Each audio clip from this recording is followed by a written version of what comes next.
barkada na ako ng simbahan. Anti-frock na ako. Eh, paano mo nalaman yung pupunta dito? Nasa bayan ako, nagtanong-tanong. Buti na lang may nakita akong tauhan yung nakakilala ko, di dinala ako rito. Baka naman may nakasunod sa inyo. Wala naman ako nakita kong sumunod sa akin. Tama na muna diskusyon. May problema tayo. Masyadong tahimik. Mas nakakatakot pag tahimik. Nararamdaman ko na papaligiran na tayo. Kailangan natin lumikas ngayon din. Handa na mga kasama.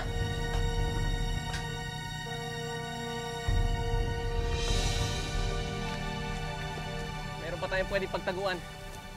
Eh, hindi ba? Papaakyat na to? Paano naman ako? Eh, doon talaga tayo pupunta. Wala na tayong panahon pa. Galito, kailangan ko na umalis. Hindi pwede masyado ito malayo. Baka may hindi ka makilala, mabaril ka pa. Pero bakit pati si Mami? Ernestina, intindihin mo ha. Parte ito sa sayawan ni Gonzalo. Hindi nila gagalawin ng mami mo. Alam mo, mga hayop talaga silang lahat. Hayop sila! Kailangan gumalaw na tayo ngayon! Not now, not now! Lalo silang nag-aabang sa mga gagawin natin. Ano ka ba? Eh, paano kung galawin nila si Mami? Alam mo, tinatakot nila sa Alberto na lumabas na. I swear, pag ginalaw nila si Mami, iisa-isahin ko silang lahat. Pag-iiganti ako sa kanilang lahat!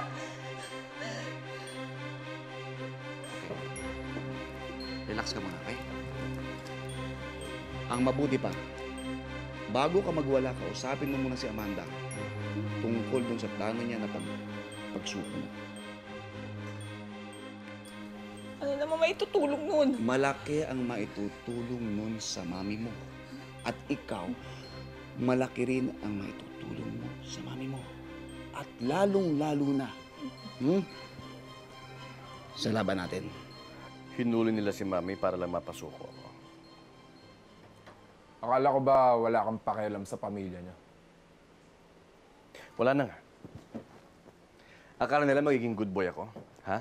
Nasusuko na lang sa kanila. Hindi, oy. Hindi ka ba nag-aalala sa mami mo? Well, this is war, Amores. To each his own. Baka lang kung mapaano mami mo. Well, ipagdarasal ko na lang siya. Tulad ng ginawa ko sa iba. Lucinda, look. I know this is not the right time for you. Pero kailangan kausapin mo si Daddy. Kailangan iparating mo sa kanya na kailangan makipag-usap siya sa mga Amerikano dahil sa flight natin. Sila na lang ang makakatulong sa atin. Wala na makakatulong sa akin. Hawak nila lahat yung interviews ko. Walang lumalabas. Lucinda, nakikinig ka ba sa akin? Kalimutan mo na ang problema mo. Patay na si Nestor. Paano ko makakalimutan to? Yun na nga eh. At hindi na mababalik ng pag-iyak mo si Nestor. Kaya ang problema muna ng pamilya natin ang asikasuhin mo. Kausapin mo si Daddy, please. Lucinda, sabihin mo sa kanya makipag-usap siya sa US government para makagalaw na tayong lahat. Sabihin mo rin sa kanya na susuko na rin si Ernestina, kapalit ng total freedom natin. Ko alam na may nakasunod sa akin. Okay lang yan, Father. Hindi niyo masisisi sarili niyo. Ganyan talaga. Eh, ano ba ito? Bakit ba tayo lakad ng lakad, lipat ng lipat? Abay, pagod na ako!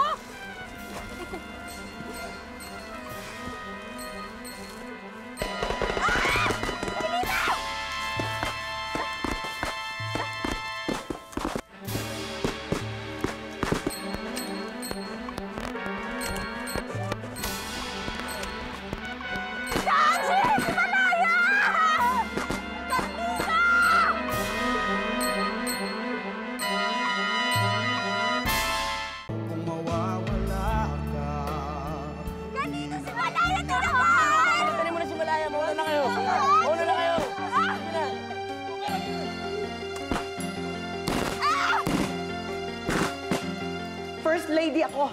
Hindi ako dapat ginaganito. Calm down, Illuminada. Calm down. We will only detain you here hanggang hindi pa lumilitaw ang mga anak mo. This is what we call preventive detention. Sabay ka talaga. Hayop ka, Asturias! Isa ka lang namang kaning itik nung nakuha ka ng asawa ko, tapos ito igaganti mo sa amin. Hayop Tulong ka mga talaga! dama masyado ka makalimutin! Malaki na itulong kay Leandro. Malaki! Malaki rin naman ang kinita mo sa pagtulong mo yun! Kami, anong nakuha namin sa pagtulong sa'yo, ha? Tandaan mo ito. Oras na matapos na ito. Matatapos kayo ng ganito na lang dahil baksak na kayo. Pero ako nasa taas pa rin. Alam mo bang pwede kitang ipakulong? Pwede kitang ipapatay kung gusto ko. Kaya ito tandaan mo, Iluminada. Tigil-tigil naman pababastos sa akin! Eagle 1, Eagle 2, we're not back up! Marami sila! Go, go, go, go, go! My family needs help. Well, my government has never wavered from helping your family. It was your father who cut ties. My father is sick. Well, we could ask General Gonzalo to send him to a hospital in the United States. We want more than that. We want peace. They took away Iluminada. She has no idea about all of this. And they're trying to pressure us to find out the whereabouts of Alberto, and we don't know where he is. Well, we had nothing to do with what happened in your country. Help us, please. Like the way we helped you before. Yes, Mr. President, I'll work on that immediately. Thank you. Mario, report. Sir, masyado sila marami, sir. At saka marami rin mga kasama sila. May namatay ba sa kanila? Marami rin, sir. Saan ba sila nagtatago? Ando ba yung asawa ko? Bakit sila sa taas? Balikas, sundan natin. Sir, masyadong maliblib at masukal ang lugar na yun. Paano? Sundan na lang tayo. Paano yung asawa ko? Mario, get the boys ready. We'll go follow them. Yes, sir! Men! Let's go!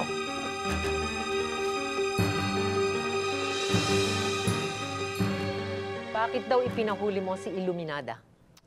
Hindi pinahuli si Iluminada the way you think. Pinadetain siya, pero pakakawalan din siya. She knows something about the whereabouts of her children. Alam nyo, dinadaanin nyo sa takot ang tao. Nawawala na ang diplomasya. Hindi na masaya ang ating mga kaibigan sa ibang bansa. Leche nila! Wala akong pakialam kung saan sila liligaya. Ito'y bansa natin! Yet, galit ka. Tumawag sa akin si Amanda. Handa na raw sumuko si Ernestina. Si Alicia gustong umuwi sa San Dionisio, yet pinipigilan sila. At higit sa lahat, hindi maganda yung nadidetain ang dating First Lady. Supreme Commander, there is wisdom in giving something to get something in return, right? We give them their freedom, and we get Ernestina.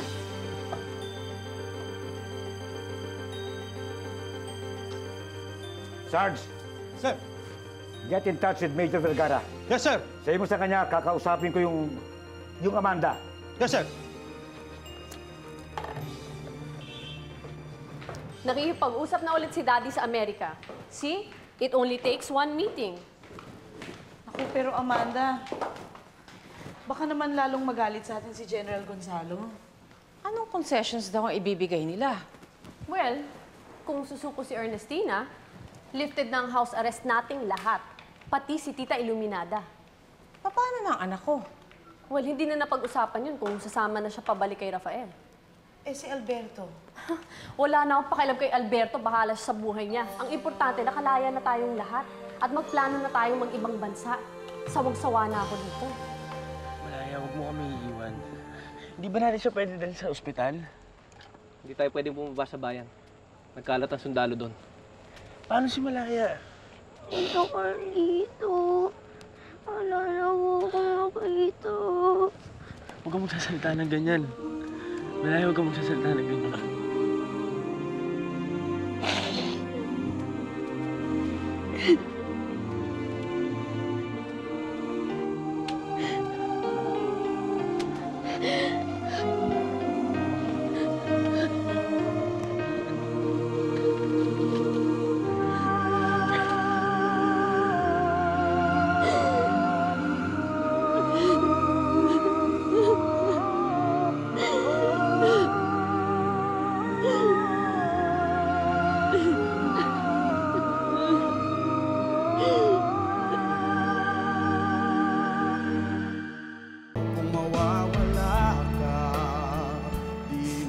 Nagmula sa lupa, magbabalik din sa lupa.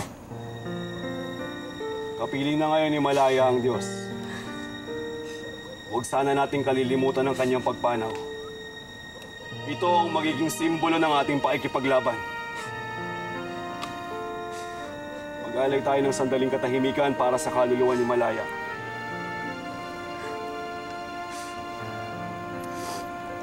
Babayaran na itong pagkamatay mo, Malaya.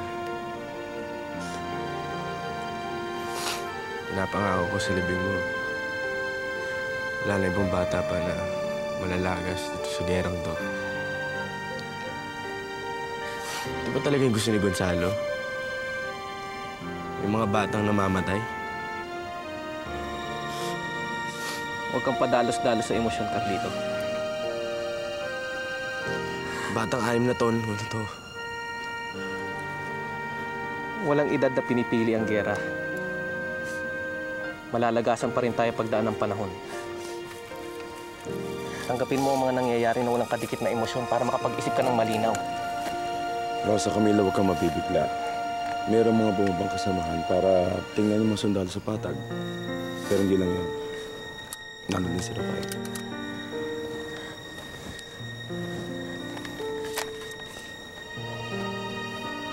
Ama namin, sumasalangit ka, sambahin ang ngalan mo.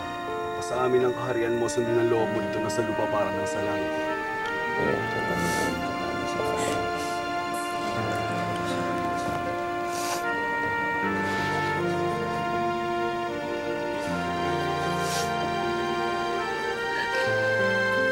Ginoong Maria, napupuno ka ng grasya.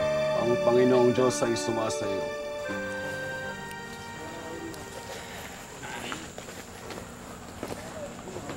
Salamat. Lilipat tayo ng probinsya. Hindi naman makakapasok dito kaagad ang mga sundalo, kaya may panahon pa tayo. Alis tayo maaga. May plano si Carlito sa'yo. Bakit ikaw nagsasabi sa akin yan, Cesar? Bakit hindi si Carlito?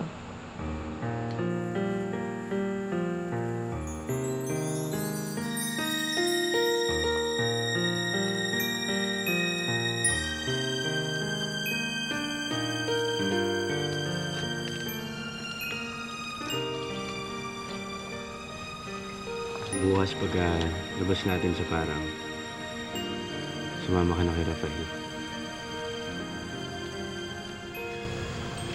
Carlito. Nakipag-ayos na ng gobyerno ni Gonzalo sa pamilya niya. Maganda yun.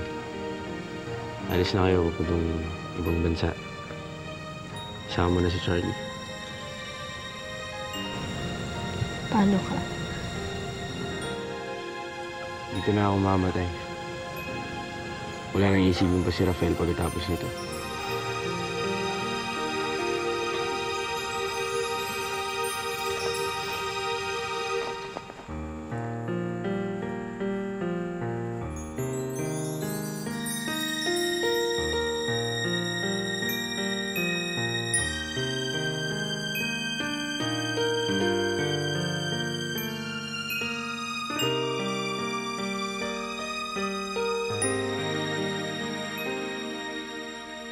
Maghihiwalay na naman tayo. Para sa atin to. Eh, paano ko hindi nila pakawalan? Paano ko ikulong nila ako? Pinakawalan nila ang ibang pamilya mo. Sumasakit na raw ang ulo sa atin ni Gonzalo.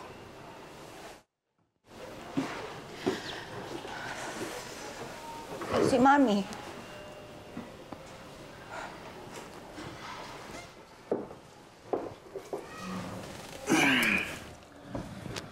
Bukas daw, palalayain na rin ang mami mo.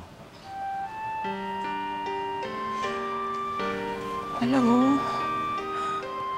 ngayon ko lang talaga sabihin to. Takot na ako.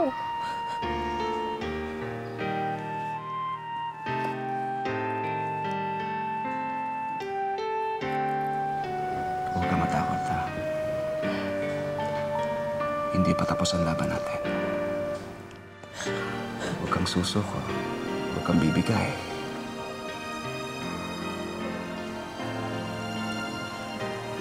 Kayanin mo yan, ha?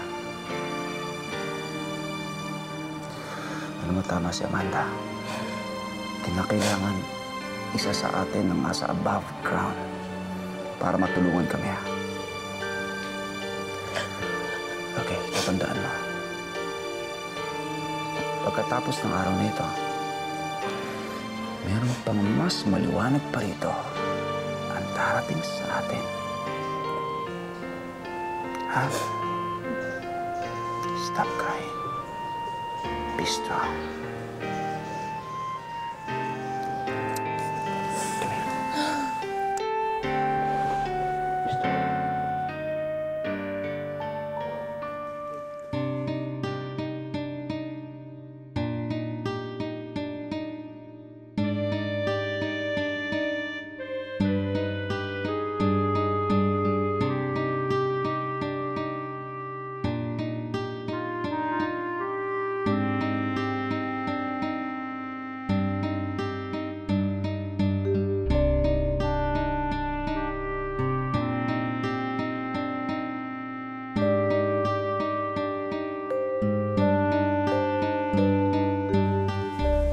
Rosa Camila!